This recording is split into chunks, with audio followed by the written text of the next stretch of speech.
I'm Clara. And I'm Christine. And today we're going to talk about a topic that's probably really relatable to most of you, and that is being bilingual. The vast majority of people are actually bilingual, and in recent years, scientists have looked into how the bilingual mind differs from that of the monolingual. So before we get into that, we want to really define what being bilingual means and clarify any misconceptions that you might be having. So in order to do that, we went around a college university to interview students to see what their thoughts about bilingualism is.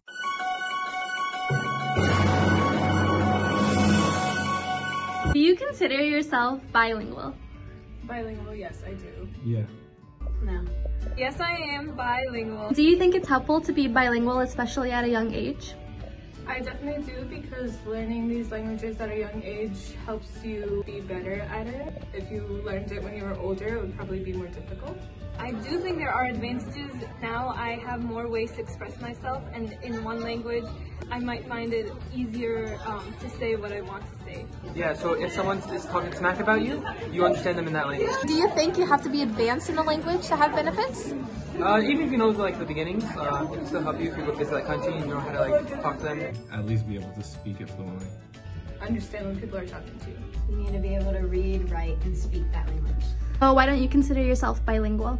Because I can speak Arabic, but I can't read or write. So just to clear things up, just because you don't speak native-like in your second language or are imperfect in it doesn't mean you're less bilingual than someone who's practiced it longer, or that you're not bilingual at all. Everybody has different needs for communication, so as long as you're accomplishing the task of communicating what you're trying to, A for effort. So clearly, there were a lot of misconceptions about what being bilingual really is. And that's understandable, because up until recently, the majority of the scientific community thought that being bilingual meant that you were two monolinguals in one person. The problem with this way of thinking is that it limits bilinguals and judges their abilities of communicating in an unproductive way. Personally, I used to not consider myself to be bilingual, because although I knew Arabic from my childhood and learned Spanish in school, I didn't feel fluent in either. Same here. I would use very broken Arabic at home and only knew enough Spanish to get by in my foreign language class.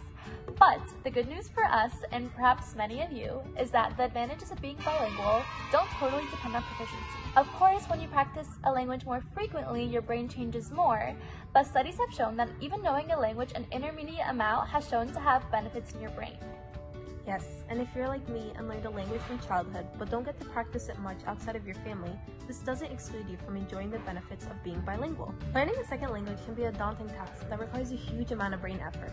So let's talk if it's even worth it to learn that second language. That's a good point, because many people in the United States are actually monolingual, and they may not care to learn a second language or continue practicing a second language that they already know. There's so many benefits to being bilingual. Not only are there obvious benefits, such as being able to visit a foreign country and speaking to people of that country, but also scientists have shown that there are many improvements in brain functioning. That's right, being bilingual actually impacts your executive functioning, and what that means is stuff like problem solving, playing video games, or even learning photography can come easier to a bilingual. Not only that, but research has shown that compared to monolinguals, bilinguals delay the onset of Alzheimer's disease by up to 5 years.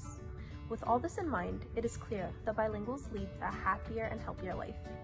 Now, all these are really great benefits that I'm sure that we all want to have, but you may be wondering just how much of a language do you need to know to have these changes happen in your brain? Compared to a monolingual brain, studies have shown that heritage speakers, like myself, still enjoy these benefits. So don't be discouraged if you don't feel proficient. So what about lapsed bilinguals? Meaning that you used to be bilingual, but you converted to monolingualism. Do they still have benefits? Simple answer is yes, you get to still enjoy these benefits. However, obviously it's not exactly the same as if you were a proficient person in either language and are still practicing.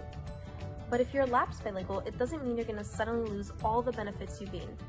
So basically, keep practicing, because your level of activity correlates with the level of gains that you get.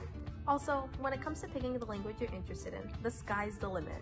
Exactly. Even if you're picking a language that is totally different than your native language, this doesn't mean that you won't still get benefits. For example, if you are an English monolingual trying to learn Spanish, Spanish has a grammatical feature called gender agreement that you would have to start worrying about. But this doesn't mean that you should stray away from learning Spanish, because you will still get the great benefits of being bilingual, and your brain will thank you for it.